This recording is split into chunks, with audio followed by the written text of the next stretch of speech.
বন্দরের শ্রমিক ভাইরা বন্দরে বড় বড় মাফিয়া গেড়ে বসেছে।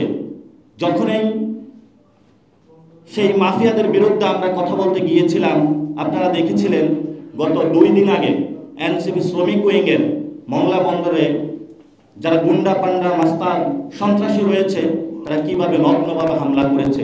সেখানে আমরা প্রশাসনের সহযোগিতা চেয়েছিলাম, কিন্তু আমরা প্রশাসন থেকে কোনো সহযোগিতা পাইনি। আমরা তাদের সাথে আলোচনায় বসেছিলাম, সেখানে একটি কমিটমেন্ট এসেছিল।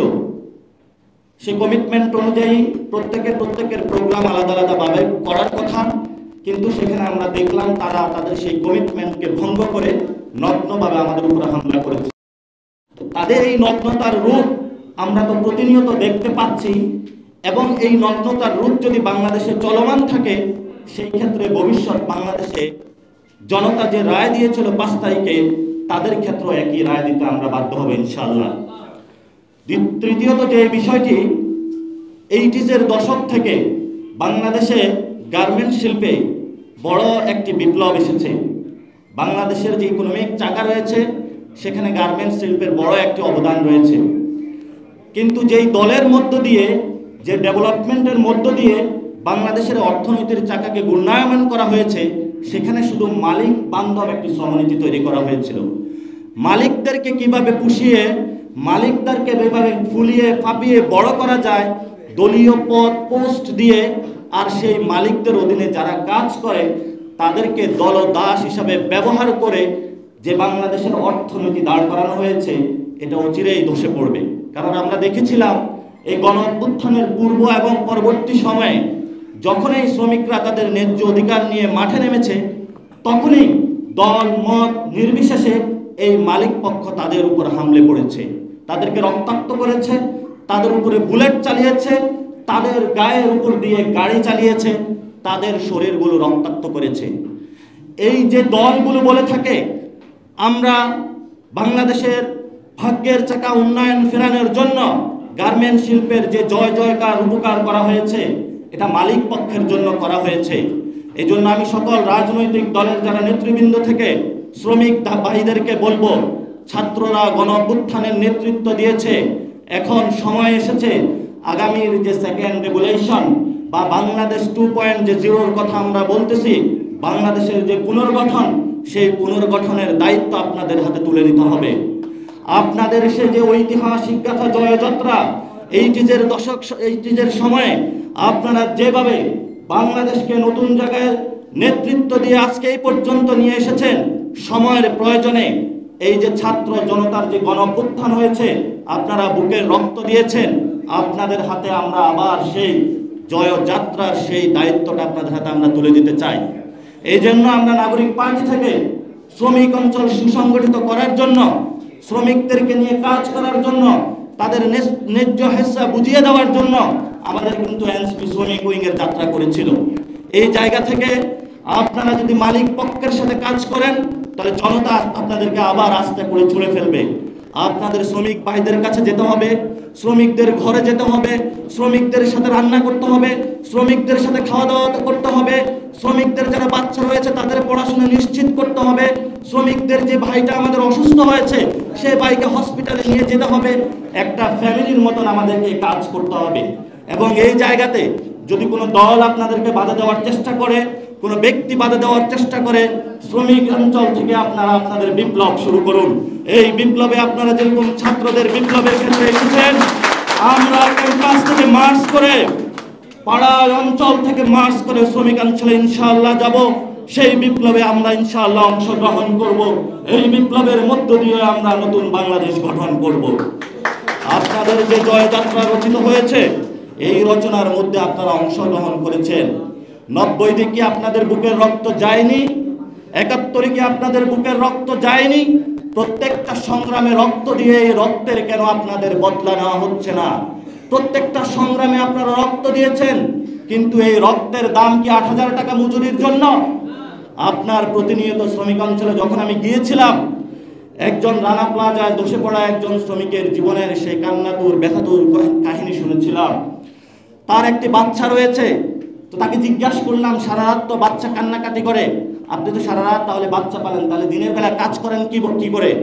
বলল, তেঁতুল বড়ই যে চুকা জাতীয় যে জিনিস, টক জাতীয় জিনিস, তা হলো তা অফিসে নিয়ে যায়, সেটা সে প্রতিটি পুরা দিনের বেলায় সে হলো এটা ভক্ষণ করে, যার ফলে তো তার চোখে আর ঘুম আসে না, রাতের বেলায় বাচ্চা পালে, দিনের বেলায় হলো এই যে বাংলাদেশের যে শ্রমিকদের যে সুতার কাজটা, সে প্রতি পুঙ্খানুপুঙ্খানুভাবে চোখের দৃষ্টি সজাগ রাখে সেই কাজটা করতে হয়। এই ধরনের সংগ্রামের জন্য কি আমরা এই বাংলাদেশ চেয়েছিলাম? আমরা এই বাংলাদেশটা এমনভাবে চাইনি। আপনারা লড়াইয়ের প্রস্তুতি নেন, আমরা প্রতিজ্ঞাবদ্ধ আছি, নাগরিক পার্টি প্রতিজ্ঞাবদ্ধ আছে। আমরা আপনাদেরকে এই জায়গায় ডাকতে চাই না, আপনারা এই জায়গায় আসার দরকার নাই। আপনারা আপনাদের মিল, কল কারখানা বিভিন্ন যে জায়গায় আছেন, আপনারা সেখানেই থাকুন। আমরা যাব এই বিপ্লবে বাংলাদেশ আর কোন অগাস্টের পরে যেই ধরনের একটি দলীয় ছায়ায় আওয়ামী লীগ বেঁচে যাচ্ছে, আপনাদের হাতে যদি আমরা ক্ষমতা অর্পণ করি, আপনারা তাদেরকে আর পালাতে দিবেন না, কারণ আপনাদের প্রতি আমরা সেই বিশ্বাসটা রাখি।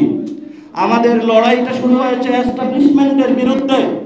এই এস্টাবলিশমেন্টের পক্ষে গিয়ে বিভিন্ন দল আজকে সভা সমাবেশ করে রাজপথে জানান দিচ্ছে, আর যারা মালিক পক্ষ রয়েছে তারা তাদের কল কারখানা বন্ধ করে শ্রমিকদেরকে এখানে নিয়ে এসেছে।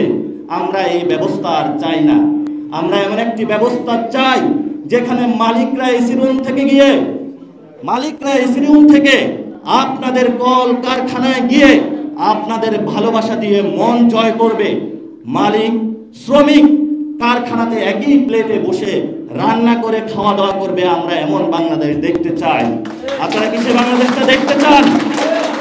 আপনারা শ্রমিক অঞ্চলে গত 15 বছরে ঝেঁকে বসা আওয়ামী লীগের ভূতগুলোকে আপনারা বিদায় করবেন। আপনারা লড়াইয়ের প্রস্তুতি নেন। আমরা প্রতিশ্রুতি দিচ্ছি, বাংলাদেশের প্রত্যেকটা অঞ্চল থেকে আমরা শ্রমিক অঞ্চলের দিকে মার্চ করব, আপনাদের সাথে থাকব। বাংলাদেশ পুনর্গঠনে আমরা একসাথে লড়াই করব। সেই লড়াইয়ের আহ্বান জানিয়ে আমি আমার বক্তব্য শেষ করছি। ধন্যবাদ সকলকে। বাংলাদেশে বড় একটি জায়গায় গত গণ অভ্যুত্থান থেকে এবং গত 15 বছরে আমরা দেখেছিলাম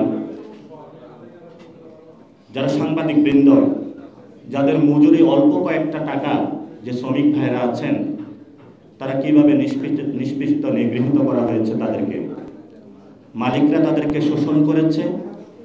কয়েকদিন আগে আমরা আরও শুনতে পেলাম যারা ব্রডকাস্টার সোসাইটি আছে এই সাংবাদিকতা জগতে, তাদের প্রতিও নতুনভাবে নিষ্পেষণের যে যন্ত্রণা তা নেমে এসেছে।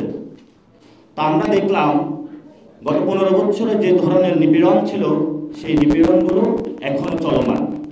সেই জায়গা থেকে যারা দীর্ঘ সময় ধরে এই সাংবাদিকতার জগতে নিজেদের প্যাশনের জায়গা থেকে এই সাংবাদিকতা করে যাচ্ছেন, কিন্তু বঞ্চনার শিকার হচ্ছেন মালিক পক্ষ থেকে, সোসাইটির পক্ষ থেকে। কখনো তাদের মাইক কেড়ে নেওয়া হয় কথা বলার জন্য, যে আপনার কথা বলা যাবে না। কখনো তাদের ক্যামেরা কেড়ে নেওয়া হয়, কখনো তাদেরকে আক্রমণ করা হয়। এবং যেটা আমরা গণ অভ্যুত্থানে দেখেছিলাম, এই শ্রমিক ভাইয়েরা যখন কাজ করতে গিয়েছে, তাদের শুধু ক্যামেরা কেড়ে নেওয়া হয় নাই, তাদের শরীরকে রক্তাক্ত করা হয়েছে। আমরা এনসিপি শ্রমিক উইংয়ের পক্ষ থেকে এবং জাতীয় নাগরিক পার্টির পক্ষ থেকে বাংলাদেশের সাংবাদিক জগতের যে শ্রমিক ভাইরা আছেন, তাদের উপরে যে লাঞ্ছনা বঞ্চনা কেন্দ্র করা হয়েছে, দ্রুত আশু পদক্ষেপ অনুযায়ী যিনি বর্তমান সরকারের উপদেষ্টারা রয়েছেন, তাদের কাছে আমরা দাবি জানাচ্ছি যে তাদের এই লাঞ্ছনা বঞ্চনা থেকে মুক্তি দিন। সাংবাদিক যারা শ্রমিক ভাইয়েরা রয়েছে, তাদের যে মজুরি রয়েছে সেটা বৃদ্ধি করুন। মালিক পক্ষের যে নিষ্পেষণ, তাদের উপরে দীর্ঘ যাতনা চলে আসছে, সেটা বন্ধ করুন। না হলে ছাত্র জনতা যে গণ অভ্যুত্থানে এসেছিল, এই সাংবাদিক ভাইদের সাথে তারা থাকবে। ভবিষ্যতের লড়াইয়ে আমরা তাদের সারথি হব এবং তাদের এই জায়গাতে আমরা তাদের মুক্তির জয়গান এবং স্লোগান আমরা তৈরি করবো ইনশাআল্লাহ। Follow us on Facebook. Subscribe our YouTube channel. Get the latest update on www.daily-sun.com.